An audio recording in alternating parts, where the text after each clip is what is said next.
Saskia needs help, Cecil. Philippa can produce an antidote, but she needs a magic artifact to do that.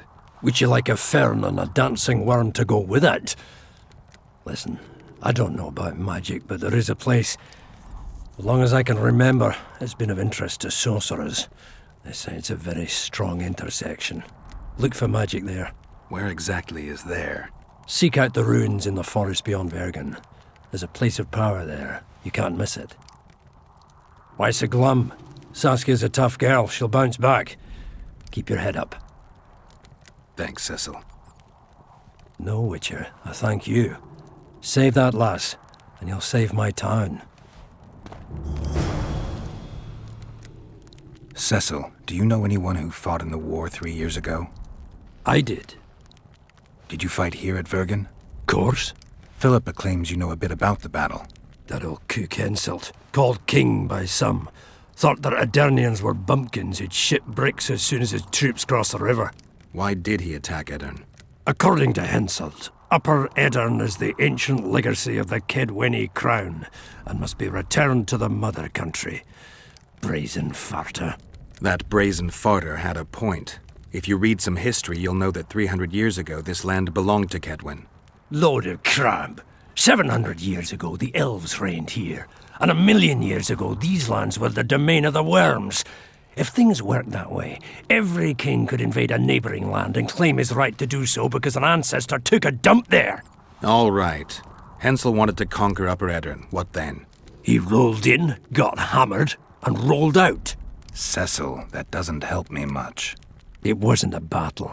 It was a slaughter. If I try speaking of it, I'll see it all again. I don't want. The ghosts of the fallen fight in the mist. They turn into horrible creatures called Draugrs. Aedirnians, Kedweni, men, elves, and dwarves too. Bloody hell. No peace even after death. I want to help them, but I need to know more about the battle. Very well. Listen, a beautiful day that grew hot later. Very hot. When Vandegrift attacked in the afternoon, he sent a dun banner at the fore. Many of our lads shit themselves at the mere sight of their standard, but we had a surprise of our own. Under the cover of night, we prepared fire pits. Our archers lit them up at the right moment. I still can't believe we managed to fool their scouts. If it wasn't for that ambush, we wouldn't be speaking today. They likely wouldn't be in Upper Edirn at all. We decimated the dun banner, but that was only the beginning. Seltkirk was our commander. Everywhere he appeared, the Kedwenis gave ground. He wreaked havoc among them. Hearts rose at the mere sight of his armor. Then Vandegrift himself entered the fray. Seltkirk met him in the middle of the field. In the end, Vandegrift killed Seltkirk. A terrible death that sent the Aedirnian ranks into disarray. I thought it was the end of us. Then the sky fell, as if the stars themselves had decided to avenge the death of a great knight. Fire covered the battlefield. Nobody sought the enemy. They were all looking for somewhere to flee. Yes, there were no more friends and enemies, only the living and the dead. They say it was the doing of a Kedweni sorceress who wanted revenge on Vandegrift. Could be true, as Henselt had her executed right after the battle. Did you see the duel between Seltkirk and Vandegrift? I stood half a furlong from them. Never seen a fight like it. Probably never will again. They'd already met once, at a jousting tournament in Ardcarreg. Seltkirk won there. He beat on the visitor so hard he broke his sword. Seltkirk was a true knight, the last of his breed. Vandegrift was so pissed off after that tournament he hanged the smith who made his sword and ordered a special one from a sorcerer. I bet he cut down Seltkirk with that new sword. Vandegrift is dead. What happened to his sword? Saskia's got it. Good thing too. Only her hand can tame the hatred enchanted in that sword. After the battle, when the flames abated, the scavengers came. They stole everything. Imagine, not a single keepsake or Seltkirk in the whole of Edirn. His brother babbles something about a gauntlet, but he's a lying dog. You captured the Dunbanner standard? Henselt's choice troops, and not a one survived. The visitors sent them to their deaths, refused to give them reinforcements. He was a monster in human form. The men of the Dun were real swaggerers. Killed a lot of our lads, but for every Dunner, there were 7 Adernians. They had no chance. Aye, we captured their standard. We buried what was left of them in the crypts beyond Vergen. Their standard lies with them. Worthy foes are to be respected, even in death. I'm going to need that standard. Remember anything from before the battle? As if it was yesterday. Henselt's troops crossed the Pontar the 3rd day after the autumn equinox. Eddon had good spies, so we were ready for them, and Selkirk lined up our troops along the hills. Our hearts rose at the sight of the banners of Vengerberg, Aldersberg and Gullet fluttering in the wind. Knights and armoured infantry side by side in our ranks. Even the peasants had their regiments. The dwarves were on the left flank. Over 5,000 strong we were. Nobody caring about race or background, like never before. Only King Demavend was missing, but he must have had more important business than defending his country. You saw the Kidwennies cross the river? From afar. I saw Vandegrift leading 4,000 heavily armed men. Many a heart sank when we saw the elite bearheads or the armoured banners from Ardcarrig. The Dun banner was in the middle, veterans of Brenna. As soon as he set foot on Adernian land, Vandegrift climbed a hill and surveyed the area, as if it was his fief. Son of a bitch was as sure of himself as ever. Upon spying him, I remember the dwarves all dropped their trousers and showed him their asses. Then Selkirk stepped out in front of us. His white armour shone in the sun. We were afraid a Kidwenny arbalist would shoot him, but they too stood as if frozen, and Selkirk just looked at them and bowed ever so slightly. Thanks, Cecil, that was helpful. I think I know what I need to lift the curse now. Madame Eilhard claims you need 4 symbols. The standard symbolizes death. Vandegrift's sword stands for hatred. What about the other 2? I have a feeling Philippa has a handle on the rest. Here's hoping you're right.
Pray tell, what compels you to disturb the Prince of Eddern, Witcher?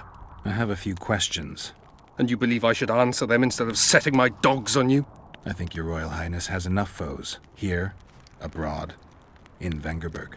The intricacies of succession are not something I wish to discuss with an itinerant monster slayer.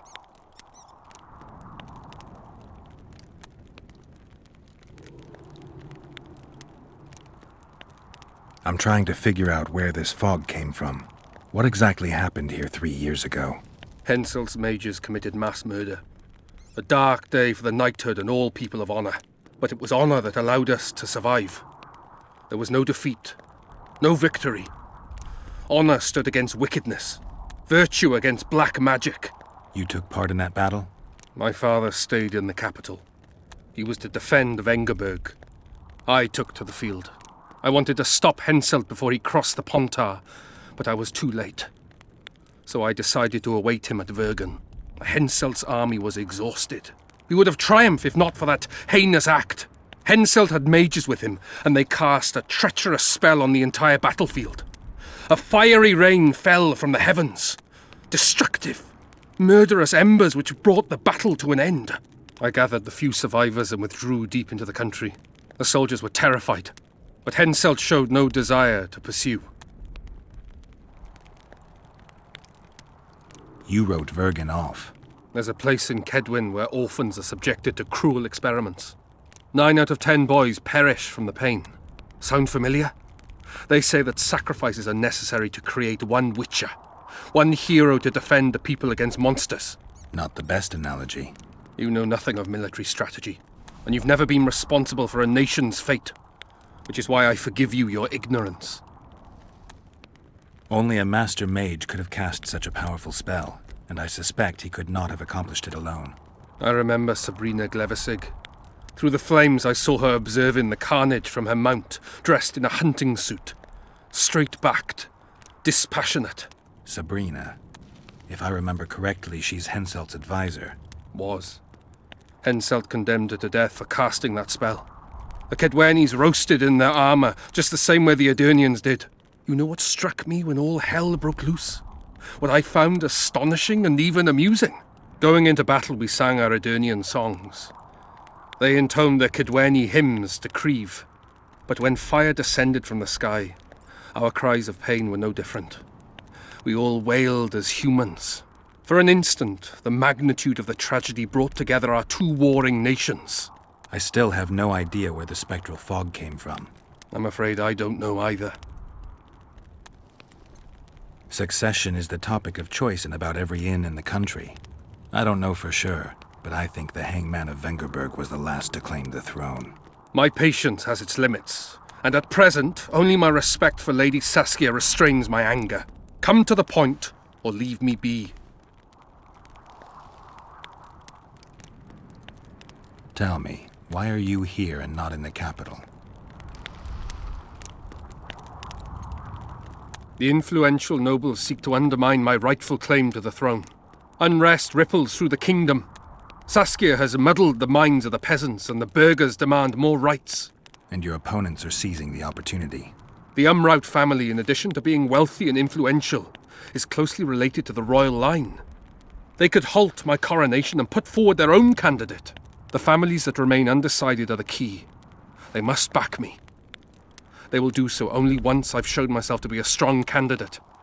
And greatness is something I can achieve only here, at the center of events. And in the process, steal a little fame from the Dragon Slayer of Vergen. You might be surprised, Prince, but I have more political experience than I'd like. The famous Geralt of Rivia, invited to the table by Calanth, Foltest's little favourite. I've heard you've even parleyed with the Emperor of Nilfgaard. Think I'm impressed? Calanth is dead. Meve curses your name when she hears it. Foltest was murdered before your very eyes, and the Emperor, as I heard it, he thought you insignificant. Are you going somewhere with this? Indeed. You should know that a king sometimes needs a hired thug to take care of dirtier deeds. If the thug is naive enough, instead of reaching into his purse, the king buys him with virtuous words, the flash of his rings, pledges of friendship. And when, having done his deed, the thug departs, swaggering proudly like a peacock, the king discreetly giggles. Truly, I never thought you could be so pitiful. Get out!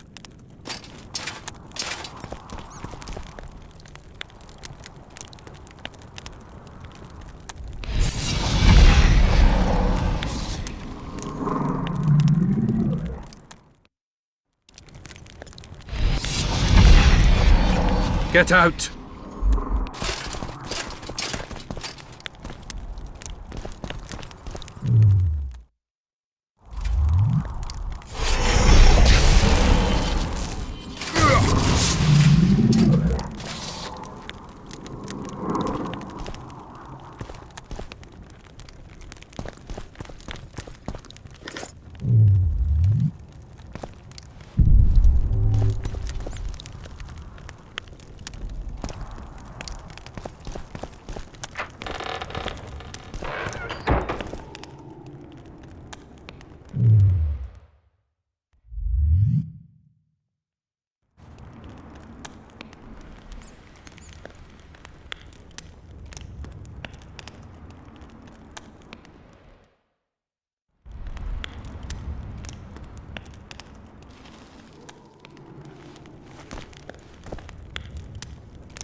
Get out!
Okay.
Don't try anything.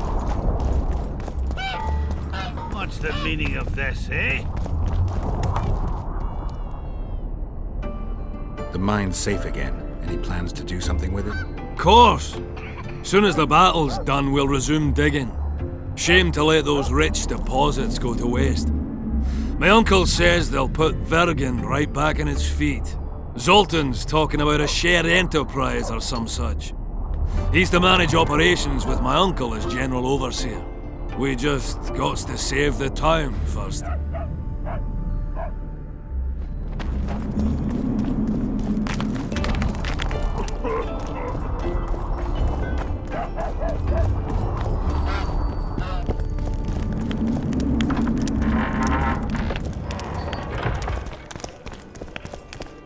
Let me tell you about the woman who fell from the Look, sky. another one. You let one human in and in no time. I heard you saw something interesting. As clearly as I see you. Amazing. I look into the sky. But wait, you must buy a fellow a drink for such a story. Well, you shut it already. We could all recite this bullshit now. I'm a client and I'll say what I want. Pour me some Mahakaman mead and no cheating. This noble wayfarer will pay.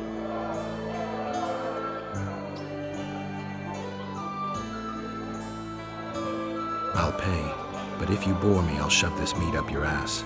It's such a fine liquor. And my ass has no taste.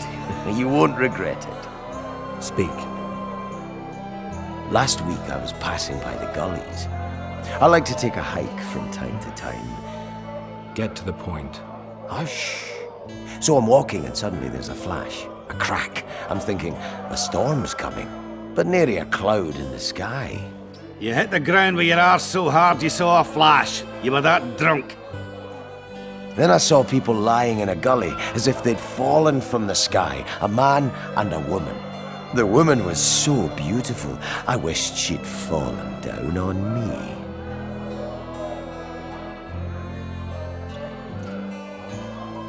What did the woman look like? A redhead, wearing a vest and high shoes, with pert tits and a round arse. Just waiting to be grabbed and Sounds just like your old lady. Shut your mouth. What happened then? Well, the woman was hurting, couldn't get up. The man clearly disliked her, because he didn't help her. He just stood there, menacing and talking, and then he left. And the redhead stayed. Noticed her tits, but didn't even try to help her, you sod. I was about to do exactly that when a troll came out of the gully, ugly as shit after blueberries. Did it attack her? Not at all. I hid and saw everything. First he sniffed her, so I thought he'd eat her. But he didn't. He threw her over his shoulder like a sack and returned to the gullies. Is that all? Yes. Didn't waste your money, as you'll agree. You hugged a bear or what? I heard human women would only set astride a man's plans for their bellies to love them.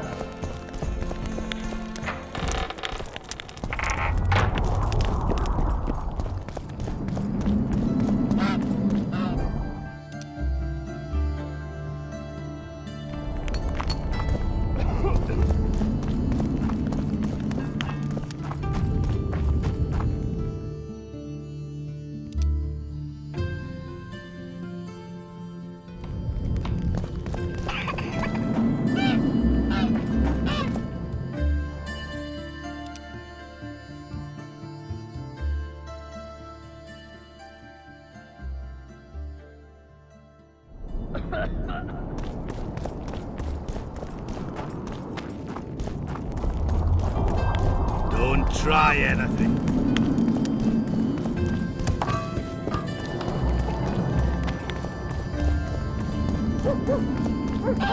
Let's go drink, friends. I'm gonna get as drunk as a lord.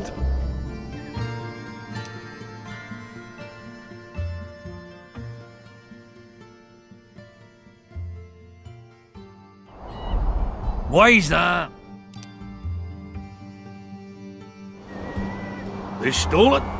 The plowing bird stole it. My dream is gone. And then what's the grin for? Night after night, I dreamed of my dead wife for years. Let's go for some liquor. Drinks on me.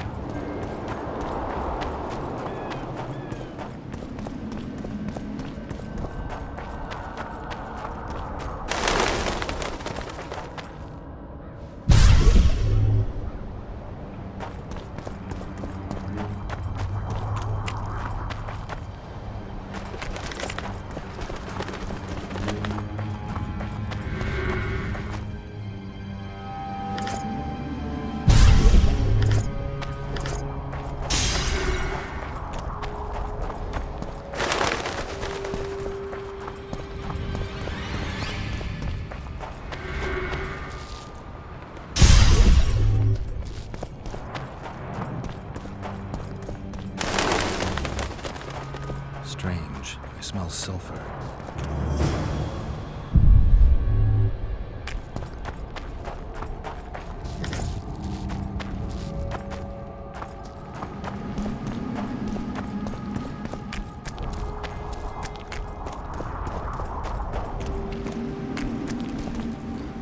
What?